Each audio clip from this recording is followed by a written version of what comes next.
જે બ્રહ્મ તત્વને જે પામી ચૂક્યો છે એના સાનિધ્યમાં રહેવાથી બ્રહ્મ તત્વનો થોડો થોડો અણસાર આપણને આવે છે.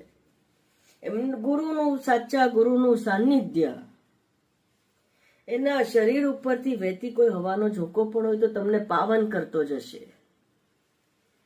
યોહી દર્શન માત્રેણ પવતે ભુવનત્રયમ પાવનમ જંગમમ તીર્થમ અવધૂતમ નમામ્ય.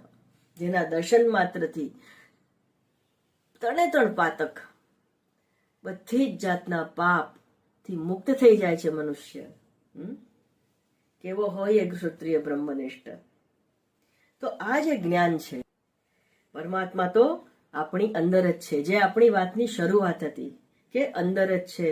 પણ એ અંદર રહેલા પરમાત્માને કઈ રીતે પામવો, કઈ રીતે જાણવો, એ જીવતા ઇન્ટુ ઇન્વર્ટેડ કોમાસ શ્રોત્રિય બ્રહ્મનિષ્ઠ ગુરુ જ તમને જણાવી શકશે. જરૂરી નથી કે એણે કેસરી કલરના કપડાં જ પહેર્યા હોય. ખૂબ સાવધાન રહેવું. એનો અર્થ એ પણ નથી કે જે સંન્યાસી નથી કેસરી કલરના કપડાં પહેર્યા છે એ જ્ઞાની નથી. હોઈ શકે છે. પાણી પીજીએ છાની છાની, ગુરુ કીજીએ જાની જાની. એમને એમ નથી કહ્યું. ગુરુની પરીક્ષા નથી લેવાની. પણ ઘણીવાર ખૂબ ભણ્યા પછી, ખૂબ જ્ઞાન લીધા પછી વ્યક્તિ માની લે છે કે હું બ્રહ્મ થઈ ગયો છું અને ઉપદેશક બની જાય છે.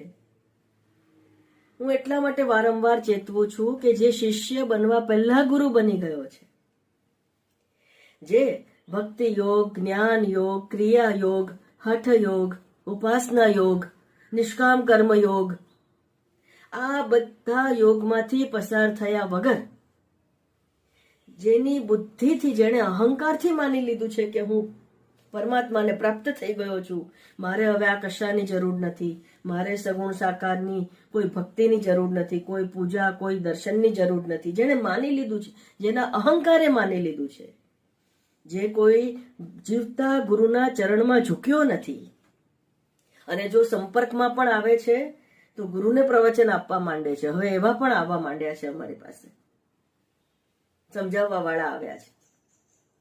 કેવી રીતે સમજાવી શકાય? there is a way to approach. ગુરુ તો પળવારમાં સમજી જાય. તમારી વાણી, તમારું વર્તન ઇનફ છે જાણવા માટે કે તમે કઈ કક્ષાએ બેઠા છો. પણ ગુરુ બોલતો નથી.